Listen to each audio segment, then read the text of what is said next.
Hey everyone. You know, I recently watched a video, actually watched two videos. One was an epic review of Sonic SatAM, and the other was a video that the same person had done a couple years before. And this was a video that they did after only watching one or two episodes of Sonic SatAM before they went on to watch the entire series. Now, what this video was a season 3 mystery video, basically guessing from what they read off SonicRetro.net, basically guessing exactly what was going to be Season 3. Now, Ben Hurst, God rest his soul, had said before he passed exactly what his plans were for Season 3. And that he had done everything in his power to try to make this happen. And apparently it wasn't enough, and Season 3 never really got off the ground. Now, like I said, Ben had basically come up with some concepts and ideas of how the story was going to go, what direction, who was going to appear, who was going to be focused on, da da da, or what was going to be focused on, da da da. And it seemed pretty decent. It actually seemed pretty decent of what he was going to do. Basically, overall, he said one time in a chat or an email he did or something, in a chat or an email he had done with somebody, that it was going to basically be a whole new ball game for the characters. Now, whether or not that was true is, up to speculation. You know what I'm saying? It's up to us whether or not, you know, whether or not that would have been a reality or not, or like I said, what direction entirely overall it would have gone to accomplish all those goals. Now, according to what this individual also said from the information off Sonic Retro, was we were going to probably get Knuckles towards the end of the season. Now, I think Ben had confirmed that Knuckles would make an appearance and then go on into the following season basically had anything gone according to plan, and had any of season 3, if not most of season 3, become a reality, that Knuckles would have appeared towards the end and became a fully integrated player or character in the fourth season. And I think that was one thing Ben had done. Ben was committed to this to the point that he knew or he believed that if the hold on, that if the third season had become a reality, Ben believed in the concept it so much that he felt, if not knew, it would succeed to the point that a fourth season would have been ordered or would have happened, and that Knuckles in that fourth season would have became a main player. Now, again, this is all speculation on some fans, including this fan's part, of exactly how Knuckles was going to be utilized. He also talks about Tails, and of course, Ben had plans for Tails. How his relationship with Sonic was going to mirror more of like what the games were. At least he'd be more around Sonic than usual. He'd be probably going on missions with him and stuff like that, or going on missions maybe with Sally or Bunny or whoever. Basically, going on more missions with the Freedom Fighters. And he said that during this season, not only would Tails be more focused on, not only would his character develop and grow even more so, but he'd basically be coming into his own, and by coming into his own, he'd also discover this great power that he would use to save the Freedom Fighters from a disaster. Now, from what I understand, from what Ben said, from what I understand him saying in the interview that you could find on the DVD, is basically Tails would discover this great power while saving the Freedom Fighters from a disaster. So now what this person, I can't think of the name right now, said in the mystery video, they said that Tails also would have became more rebellious. In other words, he would go against authority. Like, let's say they told him, okay, you need to stay behind, let us handle this. He wouldn't stay behind. Or if he was told, don't try to do this on your own, he would go and do it on his own. So, kind of mirrors exactly what happened, almost similar to what happened in the comics.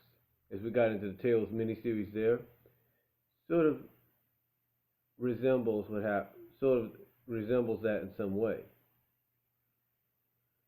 Uh, but anyway, like I said, that's what this one fan read off Sonic Retro. Basically, this is like be the direction they were going to go with Tails. Now, another thing that Ben Hurst had talked about is he wanted to do a little bit of a love triangle between Sonic, Sally, and somebody else. Now, we weren't entirely sure at first exactly who this individual would be.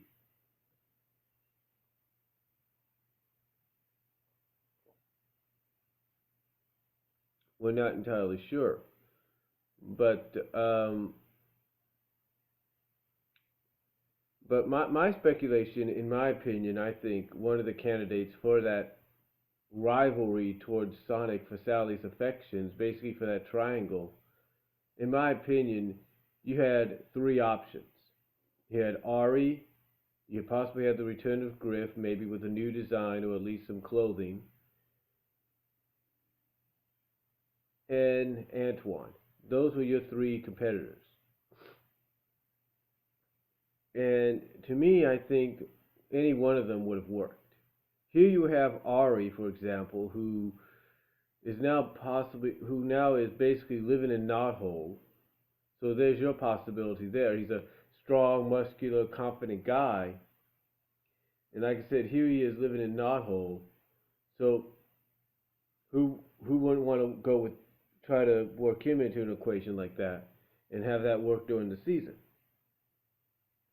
Maybe create some kind of rivalry between him and Sonic, to where the friendship that they have goes to a rivalry because of Ari starting to be attracted to Sally, whatever. And then you could also play off of what happened in the first season with Griff, and that could work too. So those are two possibilities, in my opinion, that could have been that rival of Sonic's for Sally's affection. Antoine I put in there because if you take a look towards the end of the season, Antoine finally gets what he's been wanting. That's affection and attention from Sally. He gets a kiss on the cheek from her.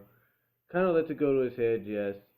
But then you take a look towards the end in the closing segment when they're celebrating and all that, after they've beaten Robotnik. Spoilers for anybody that doesn't know that. And Sally and Sonic are kissing. You kind of see Antoine stand right behind Sonic with this look of enviness, like he's not of this look of envy. Like he should be in that position. That should be him kissing the princess, and that should be him that she's kissing, and all that. So that's why I put Antoine in that category, because I think maybe the third season would have had him get to the point that he's just fed up of always being overshadowed by Sonic, and that maybe he would declare, hey, look, I'm a royal soldier. If anybody's more eligible of being with Sally, it's me, not some, guy that doesn't care about anybody but himself, or doesn't even really look at being tied down, or whatever you want to call it, or is not fully committed. You get the idea. But I would definitely put Antoine in that category. I would. Um, and again, it kind of mirrors what you saw in the comics with Jeffrey St. John, and then later on Monkey Khan. Kind of mirrors that. And again, though, to me, I think it would have worked. If, either one of the three would have worked. If they wanted to bring in somebody new, that's fine. They want to throw in a wild card, like let's say Rotor, that would have been okay, maybe. But I think the top three, in my opinion, that Ben could have gone with had season 3 became a reality was either Ari, Griff, or Antoine. That's my opinion, and I think that's what would have started that whole love triangle thing that Ben wanted to do. Um, so anyway, there's just a lot of speculation of what season three would have been, and just like this guy speculated and felt, okay, this is what would have happened. Tails would have been this, Knuckles would have, all that. Snively going to the Freedom Fighters. And then here's one thing, I kind of don't really know if this is true or not, but he says when Snively would defect to the Freedom Fighters, it would basically be part of a plan for him to stab the Freedom Fighters in the back or something like that. Now, I'm not really sure if that's true or not. That might be true. And again, it kind of mirrors a little bit of what happened in the comic later on. Um, you take a look at, you also take a look at what this person also said that Naugus would have been freed thanks to Snively. Naugus would have became the new main villain. You would have had Robotnik as his lackey and used the King, who also came out as bait to get Sally. Now, we've heard that before, and that might be true in some ways, if not most ways, but still,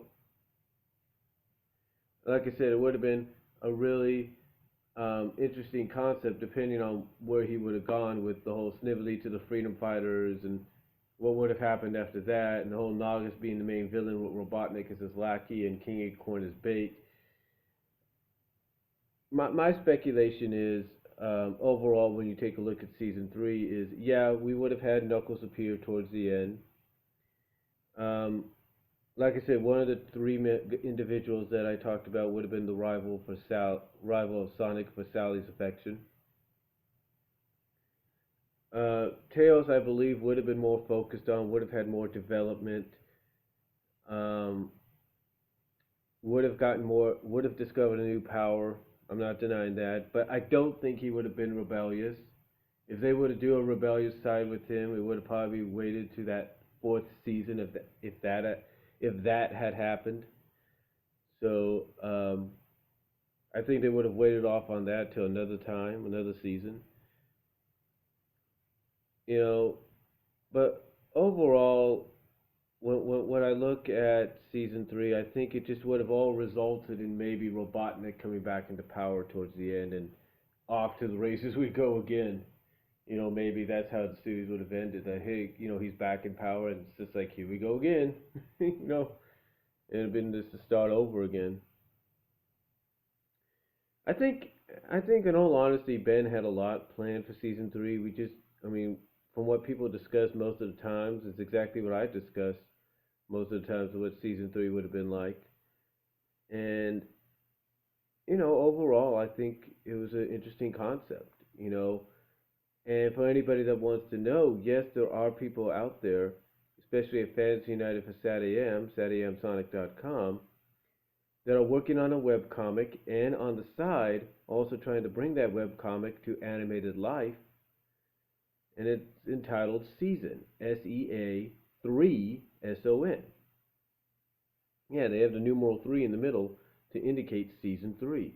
And they've been working on it on and off to try to make it a reality. As a matter of fact, they've gone to several conventions in the past year or so showing off the finalized work, or at least some of the finalized animation that they had done, and it looks pretty good.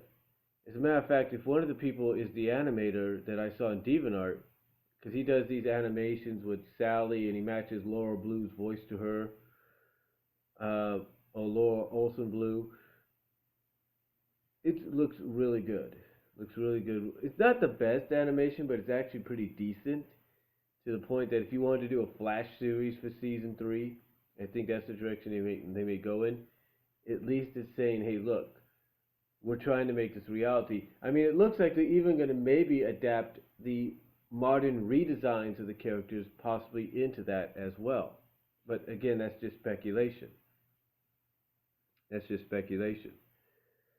Um, but again, season three is still possibly a reality thanks to a group of fans like Laura Blue, Matt, and several others over at Fans United for SatAM. And Matt, I don't know if he's the same Matt that runs Tails channel here on YouTube, but still, if he is part of this, along with Laura Blue and everybody else, This is a project that you definitely have to keep a close eye on. Go and read the webcomic on Season. A lot of people have really given that a lot of praise and acclaim for being pretty good. And as far as SatAM continuing on into the comics of Archie, I think in a sense, because I've been reading the comics almost from the beginning. Be honest with you, I haven't. I have a majority. I have most of the issues. Let's put it that way, except for the teen issues and all that, the single digit issues and the teen issues. I have most of them from the 20s all the way up to now. And I will say this: it seems to me that after SatAM finished, that's when the comics started to integrate and become more like SatAM.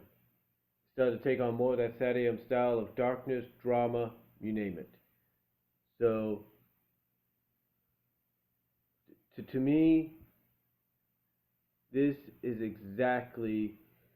Um, so to me, what Archie did at the time, and still does at times, is exactly I think what maybe Ben wanted in a sense.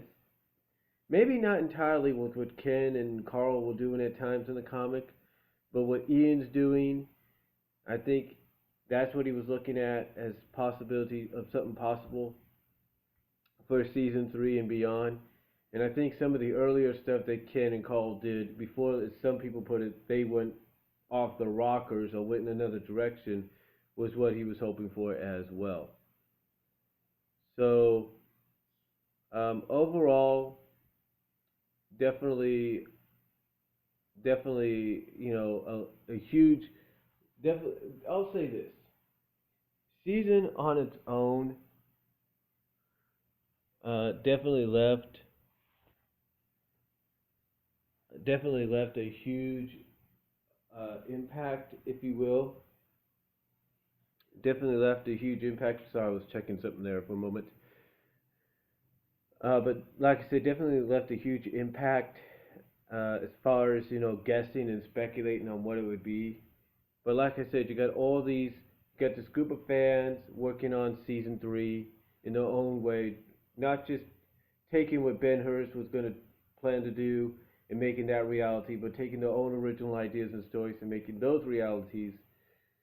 So, and doing a pretty damn decent job, in my opinion. And like I said, to me, when people say that the comic was sort of like a continuation of SatAM, I think that continuation started just around the late teens, early 20s.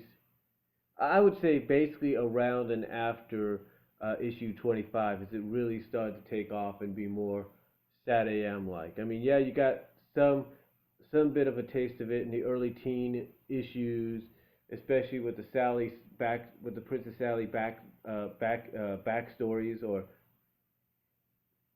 short stories that you would get in issues 17 and 18, as well as what you got with In Your Face at times, and then with the Sally Acorn miniseries.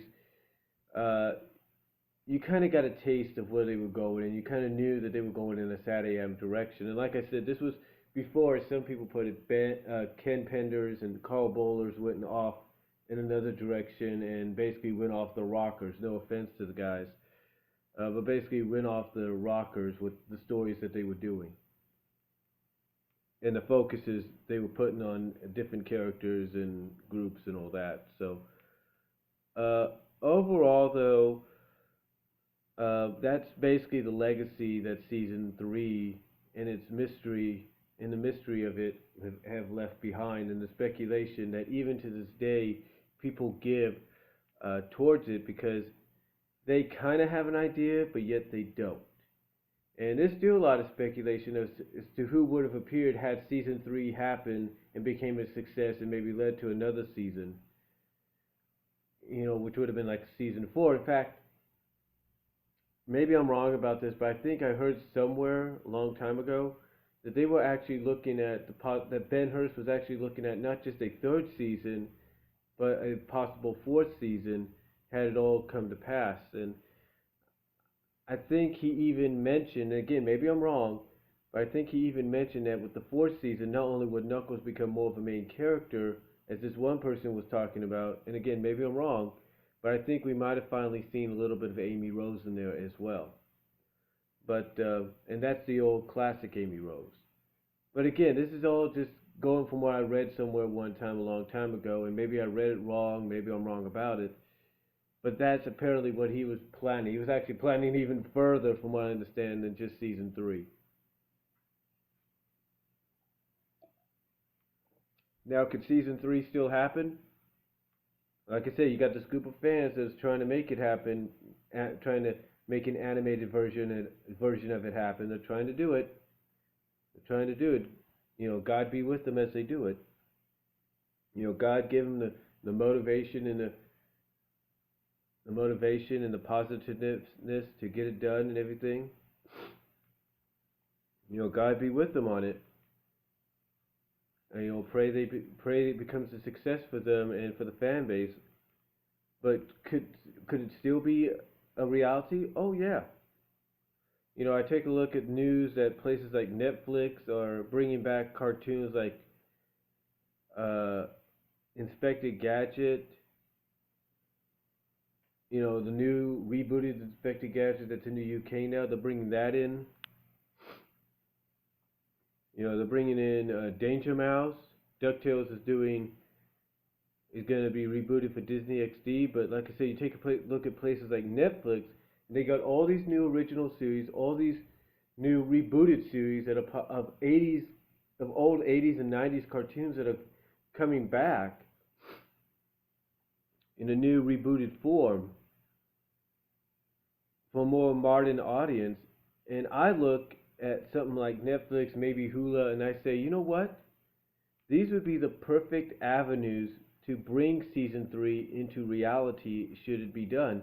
But you wouldn't necessarily have to call it season three. You could call it the lost season. And everybody knows that when you bring something out and you call it the lost season, or you put lost in front of it, like lost episodes or whatever, it's going to get people's attention. It's going to get people's attention, even those that may be new to it and that are watching maybe this for the first time and think that this is the entire series, and then all of a sudden they hear about lost seasons or lost episodes. They're like, ooh, what's this? I want to check it out. For those people, for those newer generations, it would get their attention. For the older generation like me, we would know exactly what that lost season would be. We know that lost season would be season three. And like I said, a place like Netflix, maybe Hulu, would be the perfect avenues for that to happen in. Because if you could get someone like Netflix and Hulu to take it on and allow it to happen and be broadcast, streamed on their service, on their networks,